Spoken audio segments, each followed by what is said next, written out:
আচ্ছা, আমরা এখন দেখব কিভাবে বাল্ককে মতলব সিএসভি বা এক্সেল শিটের মাধ্যমে আমরা স্টুডেন্টদের অ্যাক্সেস দিতে পারি। যেসব স্টুডেন্টের অ্যাকাউন্ট থাক বা না থাক, আমাদের ওয়েবসাইটে রেজিস্ট্রেশন করুক বা না করুক, আমরা এখান থেকে অ্যাক্সেস দেওয়ার পরে তারা ওই অ্যাক্সেস দিয়ে লগ ইন করে এটার অ্যাক্সেস নিতে পারবে।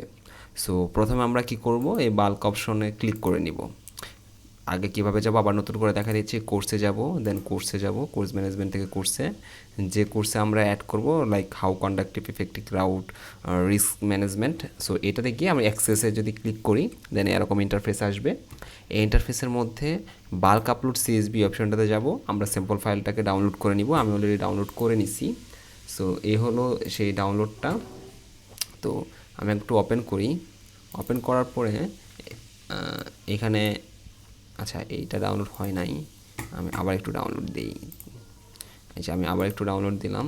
এই যে ওয়ানটা ডাউনলোড হয়েছে। সো ডাউনলোড করার পরে আমি কি করব, কনভার্ট দিয়ে দিলাম। এটা আসলে ম্যাকের জন্য কনভার্ট আসছে। হ্যাঁ, এরকম উপরে ফরম্যাটটা আছে। সো আমার কাছ থাকবে প্রথম থেকে যেগুলো আছে ক্লিয়ার করে দিব। ক্লিয়ার করে দিলাম, ক্লিয়ার কন্টেন্ট। সো আমি এখানে ধরেন একজনের নাম দিলাম রহিম সাহেব।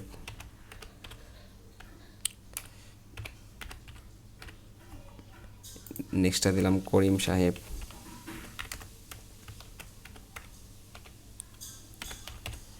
তাদের ফোন নাম্বারগুলো দিব। আমি কলামটা বড় করে নিচ্ছি, 0177063491 আমি একটা র্যান্ডম নাম্বার দিলাম আর কি। আচ্ছা, সেম একটা ইমেল। এই ইমেলটা আপনি চাইলে দিতে পারেন, না দিলেও সমস্যা নাই। পাসওয়ার্ড আপনি চাইলে অ্যাসাইন করে দিতে পারেন, না দিলেও সমস্যা নাই, কারণ এটা আপলোড করার পরে অটোমেটিক আপনি পরবর্তীতে পাসওয়ার্ডগুলো পেয়ে যাবেন। সো নেক্সট ধরি করিম সাহেব একটা নাম্বার নেই, 0166484932। আচ্ছা, অবশ্যই এটা 10 ডিজিটে দিতে হবে। আমি কয় ডিজিট দিছি, আমি তো র্যান্ডম দিলাম 1 2 3 4 5 6 7 8 9। সো এখানে আমি আরেকটা দিয়ে দিলাম। সো দিয়ে দিছি।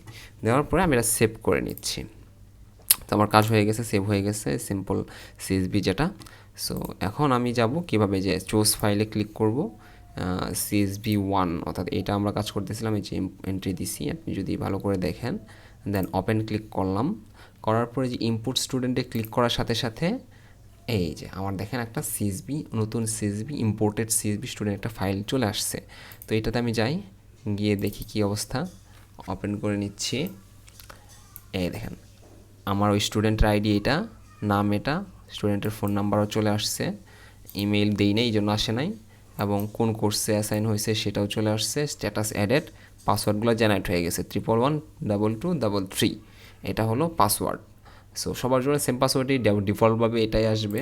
তো আমি এখন চেক দিব যে আমার আসলে অ্যাক্সেস পাইছে কিনা। জাস্ট একটু রিলোড দেই, রিলোড দিলে দেখতে পারবেন এই দেখেন তাদের অ্যাক্সেসগুলো এখানে আমি শো করতেছে। সো এইভাবে আপনি হলো সিএসবি থেকে অ্যাক্সেস দিতে পারবেন, এবং চাইলে পরবর্তীতে এক্সপায়ার্ড মানে ডিলিট অ্যাক্সেসটা বাদ দিতে পারবেন। এখন আরেকটা জিনিস খেয়াল করেন, দেন আমি অ্যাক্সেস দেওয়ার পরেও এনরোল করছে 18 তারিখ, কিন্তু অ্যাক্সেস এক্সপায়ার্ড দেখাচ্ছে। সো এইটা কীভাবে ফিক্স করব? সো আমি আবার একটু কোর্সে যাই। কোর্সে যাওয়ার পর আমি কোর্সটা, এই কোর্সটা দিয়েছিলাম হাউ কন্ডাক্ট, এটা একটু এডিট করি। এডিট করলে দেখেন কোর্সের এক্সপায়ার ডেটস লিমিটেড ডেট ছিল। সো যদি লিমিটেড থাকে তাহলে এক্সপায়ার ডেট হিসেবে কাজ করবে, আর যদি লাইফ টাইম থাকে তাহলে লাইফ টাইম অ্যাক্সেস পাবে। সো আমি যদি লিমিটেডই রাখি এটার মেয়াদটা, তাহলে আমি একটু বাড়াই দিব। যেমন আজকে টুডে, এটা থেকে আমি 2 মাস বাড়াই দিচ্ছি, আগস্টের 31 তারিখ দিয়ে দিচ্ছি, দিয়ে আমি কোর্সটা আপডেট দিচ্ছি। আপডেট দেওয়ার পর আমার নেক্সট কাজ থাকবে অ্যাক্সেসটাকে রিঅ্যাক্সেস দেওয়া। সো কোর্সে আবার একটু যাই।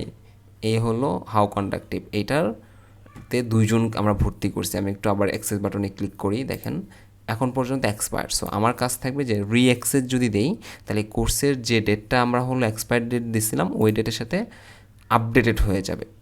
সো এখন লেখা আসতেছে যে এক্সপায়ার্ড কতে, 31শে আগস্ট।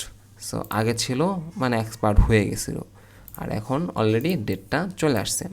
এখন এই স্টুডেন্ট ওই পাসওয়ার্ড দিয়ে, যে পাসওয়ার্ডটা আপনি হলো এই ফাইল থেকে পেয়ে গেছেন, লগ ইন করলে সে ভিডিওগুলো সব সুন্দরভাবে স্মুথলি দেখতে পারবে। আশা করি বুঝতে পারছেন।